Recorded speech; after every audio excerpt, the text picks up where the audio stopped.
오늘 이 시간은요, 방금 봉독해드린 여호수아서 4장 기념도를 세우는 내용부터 여러분들에게 강론해 드리려고 합니다. 여호수아서 하면은 여호수아를 증거하는 내용처럼 제목 자체가 붙여져 있습니다.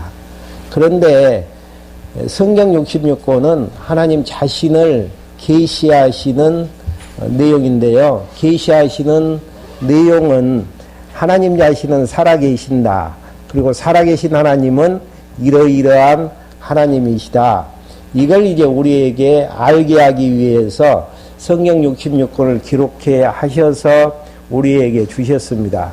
근데 이제 성경을 봐나가는 데 있어서 장애물은 지난 이제 여호수아를 시작하는 첫 시간에도 말씀해 드렸지만은 제목 자체가 우리 자신을 혼란케 합니다.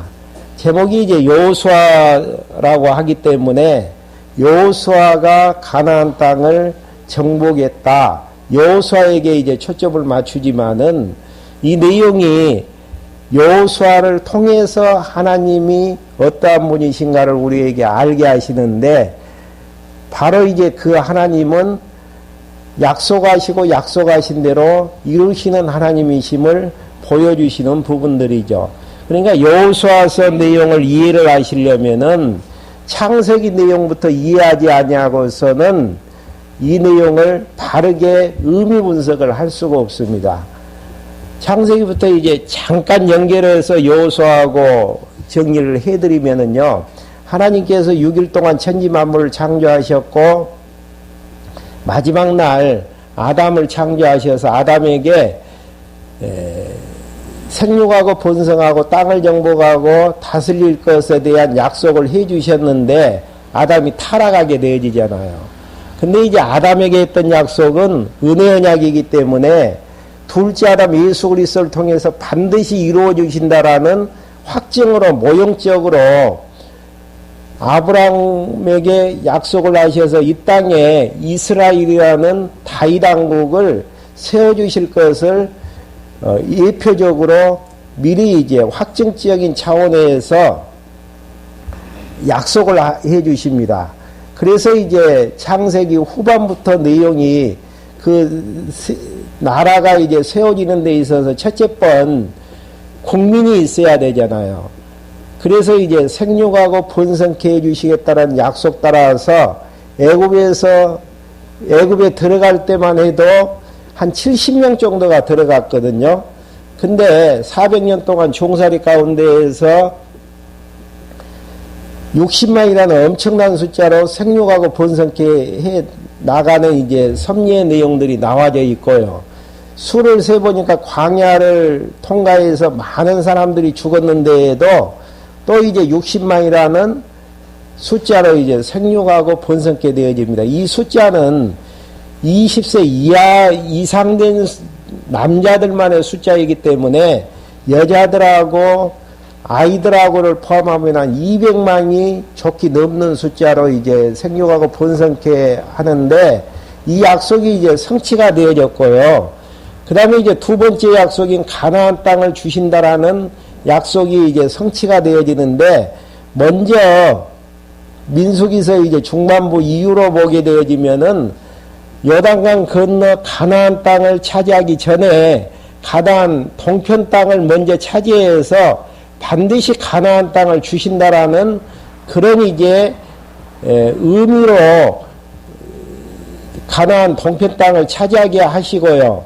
그 다음에 이제 요단강만 건너가게 되어지면은 가나안 땅을 이제 하나하나 정복하게 되어지는데 가나안 땅 정복하기 전 신명기서 내용에서 세대 교체된 하나님의 백성들에게 가나안 땅에 들어가서 여호와 하나님을 잊어버리지 않고 살아나갈 수 있는 교육을 이제 재교육을 해 주십니다. 그리고 이제 모세는 이제 거기까지 해서 끝이 나지고요. 그 다음에 이제 여호수아를 지도자로 이제 세우셔서 하나님께서 가나안 땅을 점령하게 하시는데 지난 시간에 이제 1장부터 3장까지 말씀해 드렸던 것처럼 1장 부분에서는 공고와 1호 부분이 나아지잖아요.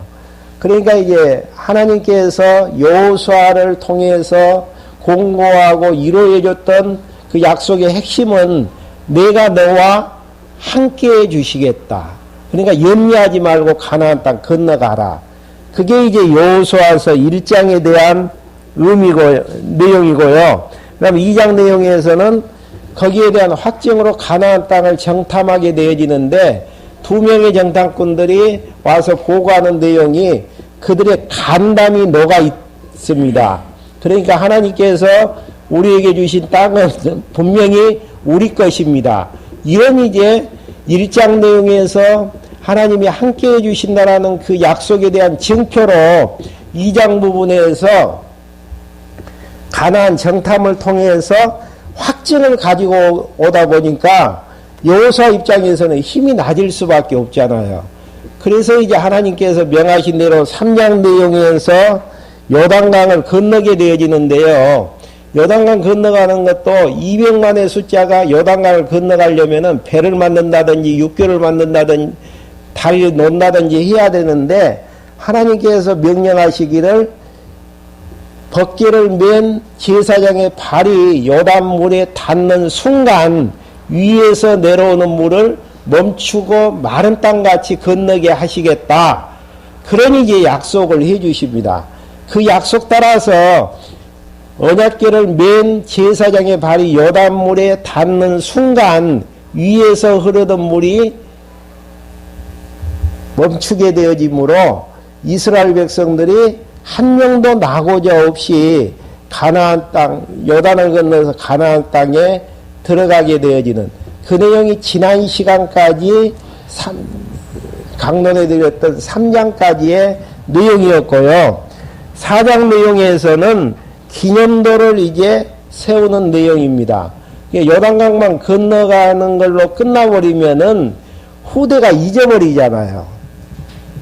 그래서 이제 돌만 보면은 하나님께서 요단강 물을 끊으셔서 마른 땅같이 건너게 하셨다라는 사실들을 알게 하기 위해서, 생각나게 하기 위해서 후대의 교육의 자료로 돌 12개를 이제 취해서 기념도를 세우게 하시는 내용이 이제 4장 내용입니다. 그럼 4장 내용 간략간략 하냐면 정리하면서 갈 수 있도록 하겠습니다. 4장 1절부터 9절까지 내용에서는 요단에서 12돌을 취해 표징과 기념을 삼으라고 하시는 부분이죠. 1절 내용에서 모든 백성이 요단을 완전히 건넜을 때에, 그러니까 한 명도 나고자 없이 완전히 건넜을 때에 여호와께서 여호수아에게 말씀하셨다. 너희를 위해 각 지파마다 한 사람씩 백성 가운데에서 12사람을 뽑아라. 너는 그들에게 명령하여 요단 가운데 제사장들의 발이 굳게 섰던 그곳에 돌 12개를 가져다가 오늘 밤 너희가 묵은 곳에 두라고 하여라. 그러니까 한 지파에 한 명씩 대표를 선출해서 요단강에서 12돌을 이제 가지고 나올 것을 이제 명하는 이유가 있습니다. 그 이유는 6절 나와 있습니다. 6절에 보시면은 훗날 너희 자손들이 이 돌들이 무슨 뜻입니까? 라고 물을 때에 이것이 너희 가운데 표적이 될 것이니 너희는 그들에게 말하기를 요단물이 여호와의 언약궤 앞에서 끊어졌으니 요단을 건널 때 요단물이 끊어졌으므로 이 돌들이 이스라엘 자손에게 영원히 기념이 될 것이다라고 하여라. 기념이라는 것은 기억에서 생각나게 하는 기념물이잖아요. 우리가 이제 어디 여행을 하게 되어지면 기념사진을 찍는다는 것은 훗날 내가 이런 곳을 여행을 했구나 사진을 보고 기억에 내듯이 12돌을 통해서 무엇을 기억해 하시려는 하나님의 섭리인가. 이스라엘 백성들이 요단을 자신의 능력으로 건너게 하신 것이 아니고, 건너는 것이 아니고, 하나님의 능력으로 건넜음을 지금 알게 하시려는. 그러니까 이 사건만 봐도 여호수아라고 내용의 제목을 붙인 자체가 문제가 있잖아요. 지금 여호수아가 건너게 한 것은 하나도 없거든요. 지금 내면 속에서는, 의미 속에서는 하나님께서 약속하신 대로 지금 그 내용들을 하나하나 이루셨음을 후대에 이제 알게 하시기 위해서 가나안 땅 정복이 중요한 게 아니고 가나안 땅을 주시겠다라고 약속하셨던 하나님께서 가나안 땅을 하나님의 능력으로 요단을 주시기 위해서 요단을 건너게 하셨다라는 그 자체가 중요하다는 이야기죠. 그래서 이제 여호수아서 내용보다는 제가 이제 제목을 붙인다면, 여러분과 제가 붙인다면은 아브라함에게 약속하신 대로 두 번째 언약 성취. 이러면은 이제 훨씬 더 내용이 앞에 창세기 내용하고 연결이 되어질 수 있는 부분들이고, 의미 분석이 바로 이제 제목 따라서 이제 가질 수 있는 부분들인데, 그러니까 이제 여러분들이 그 원래 이제 이 여호수아를 기록할 때만 해도 제목 자체가 없었어요. 근데 후대 학자들이 여호수아가 가나안 땅 점령하는 것을 보니까 여호수아서라고 하자. 이거 이제 붙여놓은 게 밑도 끝도 없이 여호수아라는 제목 자체가 나와지지 않습니까? 그러다 보니까 하나님의 말씀에서 이제 빗나가지는 여호수아를 그 영웅시해 버리는. 그래서 이제 성경 공부 중에서 제가 어렸을 때에 인물별 성경 공부를 한 적이 있거든요. 거기 보면은 여호수아를 본받자. 왜냐하면 여호수아가 담대히 요단강을 건너서 가나안 땅을 정복해 하심으로 백성들이 그곳에서 이제 살게 하셨다. 백성들을 살게 했다. 라는 이제 여호수아를 칭송하게 되어지는. 근데 그런 부분들은 어떤 이제 성경에 나오는 인물이든지 간에 바로 이제 그 인물들은 하나님의 쓰시는 도구에 불과했지, 역사의 주관자는 하나님이심을 의미 분석을 하면은 답이 나아지는데, 거기에 대한 답을 이제 제시하는 부분이 4장 내용에서 요단강만 건너가게 하면 되어졌지 왜 12돌을 취하게 만들었는가. 6절에 나온 것처럼 훗날에 너희 자손들이 이 돌들이 무슨 뜻입니까? 물을 때에 이것이 너희 가운데 표적이 될 것이라고 이야기를 하면서 7절 후반절에 보시면은 요단을 건널 때에 물이 끊어졌으므로 이 돌들이 이스라엘에게 영원히 기념이 될 것이다라고 했다라는 거. 예, 요단강을 건너게 하시는 분이 하나님이심을 그 12돌을 볼 때마다 확인케 하시려는 이런 이제 섭리의 내용들이 담겨져 있습니다. 그러면서 이제 10절부터 14절까지 요단을 앞서 건너간 두 지파가 싸우려고 여리고로 가게 되어지는, 그러니까 두 지파 반은 미리 이제 그 요단강 동편 땅을 차지하게 되어졌잖아요. 그래서 이제 모세에게 약속했던 바가 있거든요. 가나안 땅을 다 차지하기 전까지는 절대 우리의 그 분배해 주신 지역으로 오지 않겠다라고 약속을 했는데, 그 약속 따라서 두 지파 반이 이제 싸우려고 여리고로 이제 가게 되어지는 부분이 14절까지 나와져 있고요. 그 다음에 15절부터 18절까지 제사장들이 나오며 끊어졌던 요단물이 다시 흐르게 되어지는, 그러니까 이제 왜 이제 이런 기사를 쓰게 되어지냐면은요, 많은 사람들이 그 자유주의 신학자들이 특히 이제 이야기하는 부분들이 어떻게 물이 위에서 흘러던 물이 끊어져 가지고 가나안 땅, 요단강을 건널 수 있느냐. 그냥 발목까지 찼던 물을 그냥 걷는 것밖에 없는데, 여호수아를 이제 미화시키기 위해서 이렇게 이제 했다라는 그런 이제 설도 있고요. 그 다음에 물이 흐르지도 않았는데 그것을 건너갔다라고 이제 하나님이 하시는 이제 일들에 대해서 부정하는 자들이 이제 있기 때문에 성경은 다시 이제 끊어졌던 물이 흘렀음을 이야기하는 부분이 15절부터 나와 있습니다. 한번 확인 한번 해보죠. 여호와께서 여호수아에게 말씀하시기를 증거기를 메고 있는 제사장들에게 명령하여 요단은 내서 올라오게 하여라 하심으로 여호수아가 제사장들에게 요단에서 올라오라고 명령하였다. 여호와의 언약궤를 메고 있는 제사장이 요단 가운데서 올라왔고 제사장의 발바닥이 마른 땅을 밟자 요단물이 본래대로 흘러 예전처럼 툭 2로 흘러 넘쳤다. 그러니까 발목만 차는 물을 건넜다라는 의미가 아니고 제사장이 이제 마른 땅으로 올라오자마자 위에서 흘러던 물이 예전처럼 툭 2로 흘러 넘쳤다. 툭 2로 흘러 넘쳤다라는 부분들이 하나님의 능력으로 요단물이 끊어졌음을 확증하는 부분들입니다. 그렇게 이제 하면서 19절부터 24절까지 길갈에서 12돌을 세워 후일의 교훈을 삼으라고 말씀하시는 부분들입니다. 21절 한번 봐보시죠. 20절 여호수아는 요단에서 가져온 12돌을 길갈에 세우고 이스라엘 자손에게 말했다.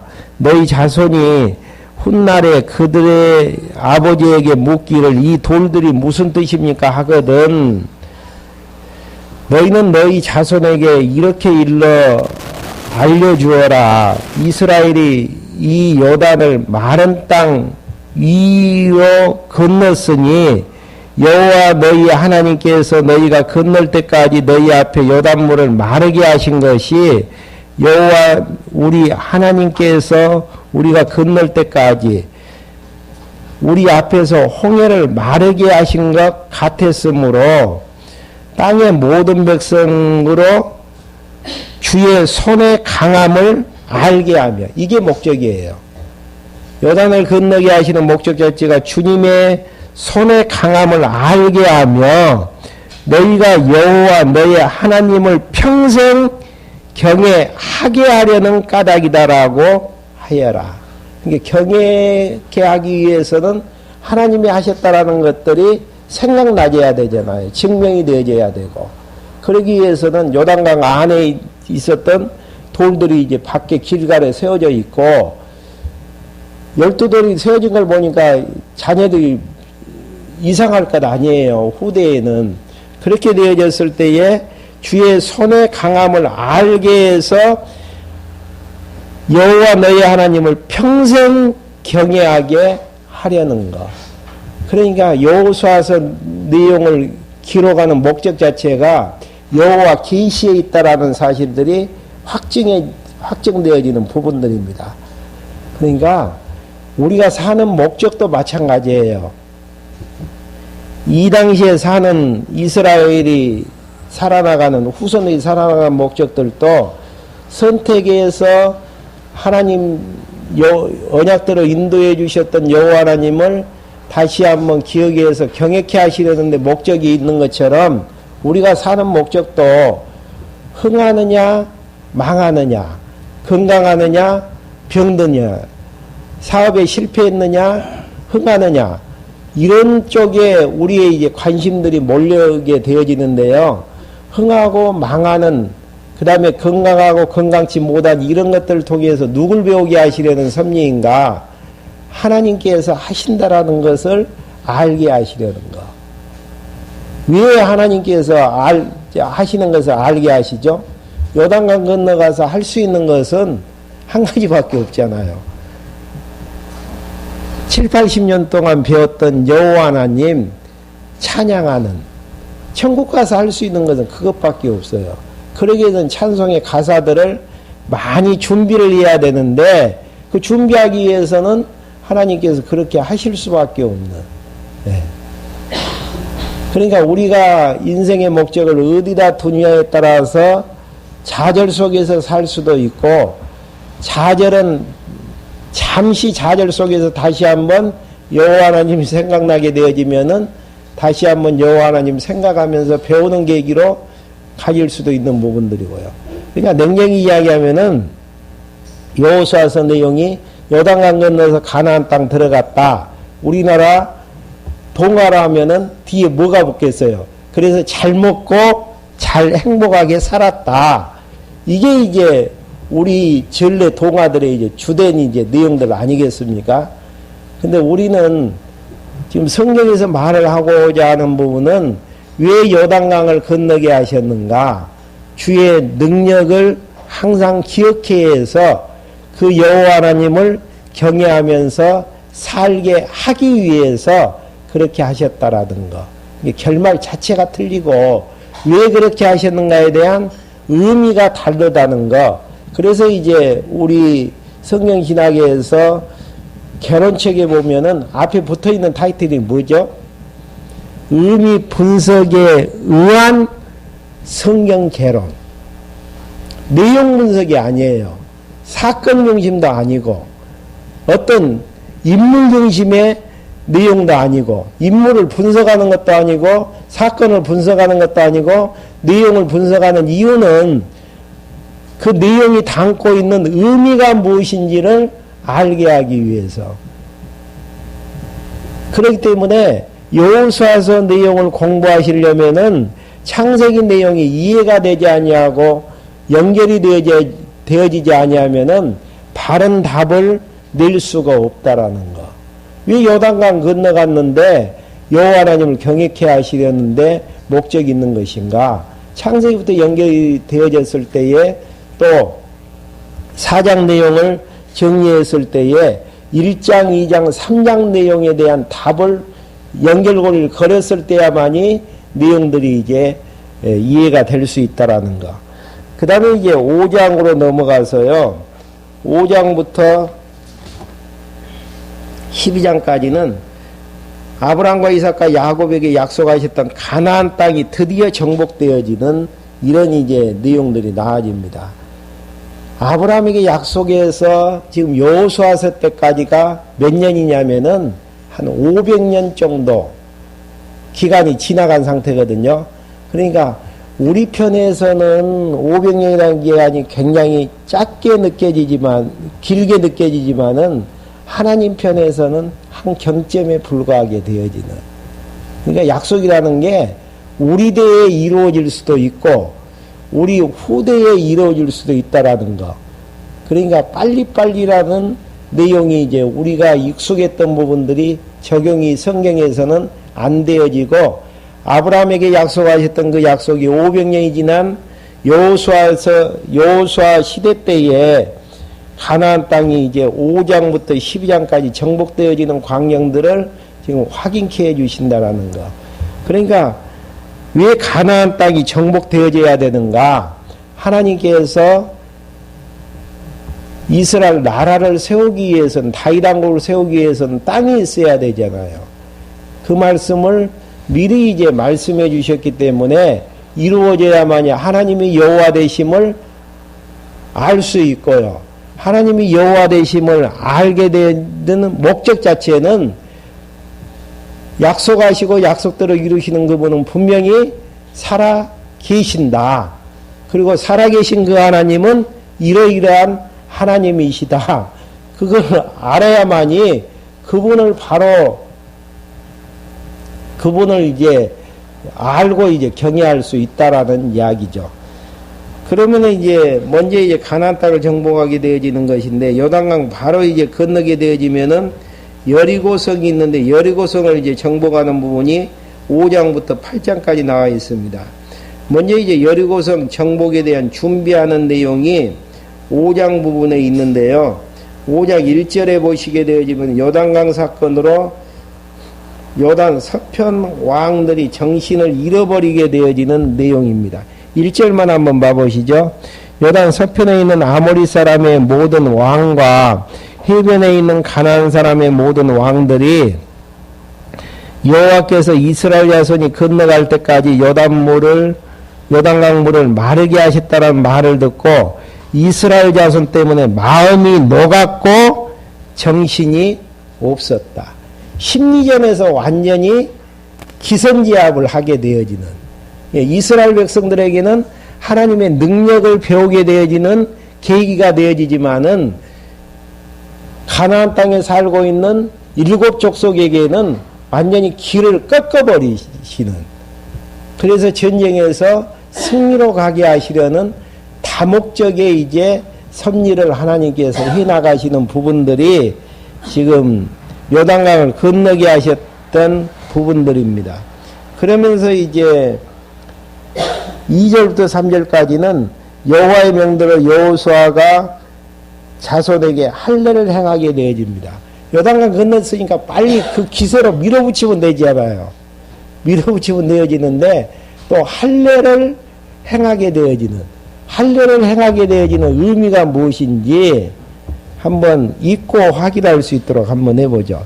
그때 여호와께서 여호수아에게 말씀하시기를 너는 부싯돌로 칼들을 만들어 이스라엘 자손에게 다시 할례를 행하여라 하시니 여호수아가 부싯돌로 칼들을 만들어 할례 언덕에서 이스라엘 자손에게 할례를 행했다. 여호수아가 할례를 베푼 이유는 여기 나오네요. 이러하니 이집트에서 나온 모든 백성 가운데 남자 곧 모든 군사들은 이집트에서 나온 후에 광야길에서 죽었는데 그때 나온 백성들은 모두 할례를 받았으나 이집트에서 나온 후 광야길에서 태어난 백성은 모두 할례를 받지 못하였기 때문이다. 그러니까 광야에서는 할례를 받은 적이 없었다라는 이야기죠. 그러니까 그러면은 할례라는 것이 왜 그렇게 중요한가? 할례는 무엇이죠? 하나님의 백성이 되어졌다라는 언약의 증표죠.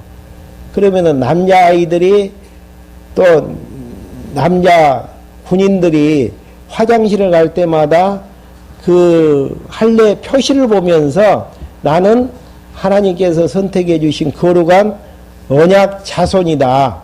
이걸 이제 확인하는 데에서 이방 족속들과 섞여 산다고 할지라도 어떻게 하겠습니까? 여호와 하나님을 생각하면서 경외하면서 살 수 있겠잖아요. 근데 할례 표시가 확인이 안 되어지면은 가나안 땅 들어가서도 여호와 하나님 잊어버리고 마음대로 이방 족속들과 함께 섞어져 가지고 그들이 행했던 우상 섬기는 일들을 하면서 살 것 아니겠어요. 그걸 방지케 하기 위해서 여호와 하나님이 선택해서 거룩한 백성으로 삼아주셨다라는 것을 기억나게 하는 표가 되어지는 할례를 받게 하시려는 하나님의 섭리의 내용들이 5절까지 보면은 담겨져 있습니다. 그러니까 하나님이 이제 여호수아서 의미들을 살펴보면은 철저하게 하나님 자신을 잊어버리지 않고 경외케 하시려는데 교육의 목적을 가지고 가나안 땅 정복이 되어지고 가나안 땅 여리고성을 점령하기 전에 준비를 하신다라는 것들을 확인할 수 있는 대목입니다. 그러면서 이제 4절부터 7절까지는 할례를 시행하는 까닭을 7절까지 이제 이야기를 하게 되어지죠. 계속 좀 읽어보죠. 이스라엘 자손이 여호와의 음성을 듣지 않았으므로 여호와께서 우리에게 주식으로 그들의 조상에게 맹세하신 땅, 곧 젖과 꿀이 흐르는 땅을 그들이 보지 못하게 하셨다고 맹세하시고 이집트에서 나온 백성 곧 군사들 모두가 멸망하기까지 그들이 광야에서 40년 동안 걷게 하셨다. 그리하여 여호와께서 그들 대신에 일으키신 그들의 자손들에게 여호수아가 할례를 행하였으니 이는 길에서 할례를 행하지 않아 그들이 할례 없는 자가 되었기 때문이다. 그래서 할례를 행했던 이후 40년 동안 광야에서는 한 명도 할례를 받지 않았기 때문에 그리고 할례를 받았던 자들이 다 죽어버렸기 때문에 여호와 하나님을 여호와의 언약 자손임을 알게 하시려는 할례를 행하게 하셨다라는 거. 그 다음에 이제 8절부터 9절까지 애굽의 수치를 굴러가게 했음을 길갈이라고 한다고 하시는 부분입니다. 그러니까 할례하는 거, 그다음 12돌 세우는 거, 다 여호와 하나님을 기억해 하시려는 부분이죠. 근데 여기에서 길갈이라고 또 명치 이름을 쓰게 되어지거든요. 길갈이라고. 그 의미도 애굽의 수치를 다 이제 날려버리는 벗는 기간임을 벗게 되어졌음을 하기 위해서 이제 그 길갈이라고 이름 붙이는 부분입니다. 8절 한번 봐보시죠. 백성 모두가 할 일을 마치신 후에 다 나올 때까지 그들은 진영 안에 있는 그들의 처소에 머물렀으며 여호와께서 여호수아에게 말씀하시기를 오늘 내가 너희에게 이집트의 치욕을 멀리 굴려 보냈다라고 하셨으므로 그걸 이름을 오늘날까지 길갈이라고 부른다. 길갈 이름 하나 짓는 것까지 여호와 하나님을 기억해 하시려는 의미를 부여하려는. 그러니까 우리들도 이제 부모들이 다 이름을 지어줬잖아요. 무턱대고 이름 짓는 분들 아무도 없을 거예요. 다 의미가 있다라는 부분이죠. 자녀가 낳았는데 이렇게 살아줬으면 좋겠다 라는 이제 의미에서 이름을 짓는 것처럼 여기에서 이제 가나안 땅에서 길갈이라는 이름을 지을 때에도 애굽의 수치를 다 하나님께서 굴려버리셨다라는 의미에서 길갈이라고 이제 명칭을 하게 되어지는. 그러면서 이제 10절부터 12절까지 6월달에 그 땅에 소산을 먹음으로 만나가 그치게 되어진 참 신기한 일이죠. 만나가 출애굽에 있을 때부터 이제 만나가 내리게 되어졌었는데 광야에서 만나가 그쳤다라는 이야기는 무슨 이야기입니까? 가나안 땅을 반드시 하나님께서 허락해 주신다라는, 가나안 땅에서 살게 하신다라는 의미를 담고 있습니다. 이스라엘 자손이 길갈에 진쳤으며 여리고 평지에서 그달 14일 저녁에 유월절을 지켰고 유월절 다음 날에 그들이 그 땅에서 낳은 것을 먹었는데 바로 그날 누룩이 없는 빵과 볶은 곡식을 먹었고 그들이 그 땅에 산물을 먹은 다음 날 만나가 그쳤으니 이스라엘 자손들에게 더 이상 만나가 없었고 그의 가나안 땅에서 난 열매를 먹었다. 그러니까 만나가 그치는 그 시점 자체가 기가 막히잖아요. 네. 땅에서 난 소산을 먹게 되어지는 그 다음 날 만나가 그쳤다라는 거.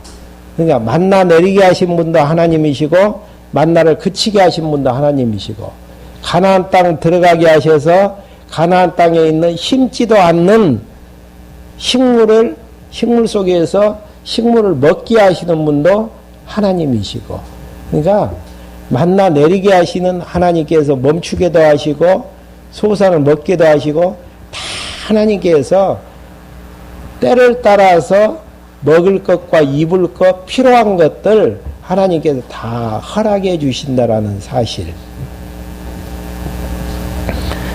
그러면서 13절부터 15절까지 여호수아가 칼을 든 여호와의 군대 장관을 대면하게 되어지는.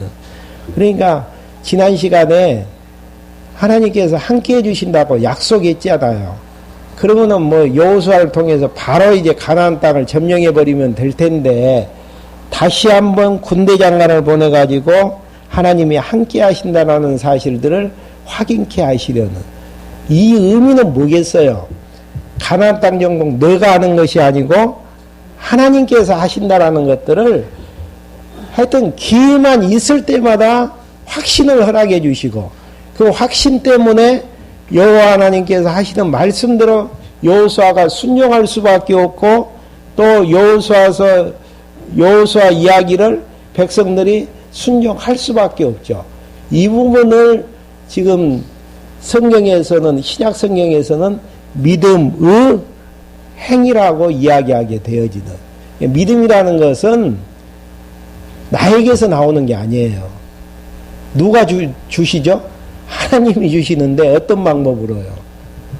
하나님이 하신다라는 사실들을 계속 교육시켜요. 아, 진짜 역사는 하나님이 하시구나. 그걸 확인하고 믿어지는 것만큼 행동은 나아질 수밖에 없는데 여호수아에게 40년 동안 모세를 따라다니면서 배우기도 하셨지만은 실제로 이제 지도자로 삼아주신 다음 하나님이 함께 하신다는 사실들을 또 확인케 해주시는데 군대장관을 보내주시죠. 한번 그 내용 이제 확인 한번 하고 마치죠. 첫째 달 10일에 백성이 요단에서 올라왔고 여리고 동편 끝에 있는 길갈에 진쳤으며 여호수아가 요단에서 올라온 아니죠. 13절. 예, 잘못 4장을 읽었네요. 5장 13절. 여호수아가 여리고 가까이 있을 때에 눈을 들어 보니 어떤 사람이 손에 칼을 빼어 들고 마주 서 있었다. 여호수아가 그 사람에게 가서 말하기를 당신은 우리 편입니까? 아니면은 우리의 대적 편입니까? 하므로 그가 말했다. 아니다. 나는 지금 여호와의 군대장관으로서 온 것이다. 그러자 여호수아가 땅에 얼굴을 대고 절하며 그에게 말하기를 내 주여 이 종에게 말씀하시려는 것이 무엇입니까? 하니 여호와의 군대장관이 여호수아에게 말하기를 내 발에서 신을 벗어라. 내가 있는 그곳은 거룩하기 때문이다. 여호와가 보낸 군대장관이 서 있는 곳은 거룩하기 때문에 신발을 벗으라는 이야기죠. 여호수아가 그대로 하였다. 그러니까 하나님께서는 확신만 주셔가지고 여호수아를 통해서 단독으로 행동하지 않게 하시고 군대장관을 보내서 함께 해주신다는 사실들을 직접 확인하고 확증하게 만드는. 중요한 부분은 이론적으로는 하나님이 다 하신다라고 우리는 알잖아요. 그럼 하나님이 전능하신 분이라는 사실들을 이 세상 일상생활에서 배우게 하시기는 어떻게 하시겠어요? 하나님께서. 아, 끝났구나라고 했는데 하나님의 능력으로 회복을 시켜주신단 말입니다. 그랬을 때에 하나님만이 전능하신 하나님이라는 것을 알고 믿어지게 하시려는 하나님의 섭리. 그게 이제 욥기서 내용에서 나오지 않습니까? 욥이 다 망했다가 하나님이 회복해 주셨을 때 욥이 고백했던 내용들 있죠? 예. 귀로만 듣던 전능자 하나님, 눈으로 보는 하나님 같습니다. 이게 이제 배워나가는, 망했다가 승하는 과정을 통해서 배우게 하시려는 섭리. 여호수아에게 확신을 이론적으로 주셨다가 가나안 정탐을 통해서 확인케 해주시고 또 요단강 건넜는데 또 마음이 흐트러질까 봐가지고 하나님께서 다시 여호와의 군대장관을 보내가지고 함께 하신다는 사실들을 다시 한번 확인케 해주시려는 하나님의 섭리. 그러니까 하나님이 약속하신 약속 섭리는 하나님께서 성취하시는 것이지 우리가 주권적으로 하는 것은 하나도 없습니다. 한다면은 하나님께서 하시는 일에 쓰시는 도구로 사용될 뿐이라는 것. 다시 한번 기억하시면서 6장부터는 다음 시간에 계속해서 강론해 드릴 수 있도록 하겠습니다. 기도하시겠습니다. 하나님 아버지, 저희를 이 시간에 불러 모아주셔서 여호수아서를 통해서 500년 전에 아브라함에게 약속하셨던 가나안 땅 정복이 현실화되어지는 내용들을 통해 하나님은 살아계신 분이시고 약속대로 이루시던 성실하신 하나님이심을 저희들이 확인할 수 있도록 인도해 주심을 감사함을 드립니다. 저희들 믿음이 약해서 좌절과 실망 속에서 살 때가 많지만은 그럴 때마다 말씀을 통해서 생각나게 해주시고 하나님이 여호와이심을 다시 한번 기억해 하여 주심으로 하나님을 의지하면서 좌절과 실망하지 아니하고 당당하니 하나님이 주신 기업을 향해서 전진해 나가는 저희들로 인도해 주시옵소서. 예수 그리스도의 이름으로 기도했습니다. 아멘.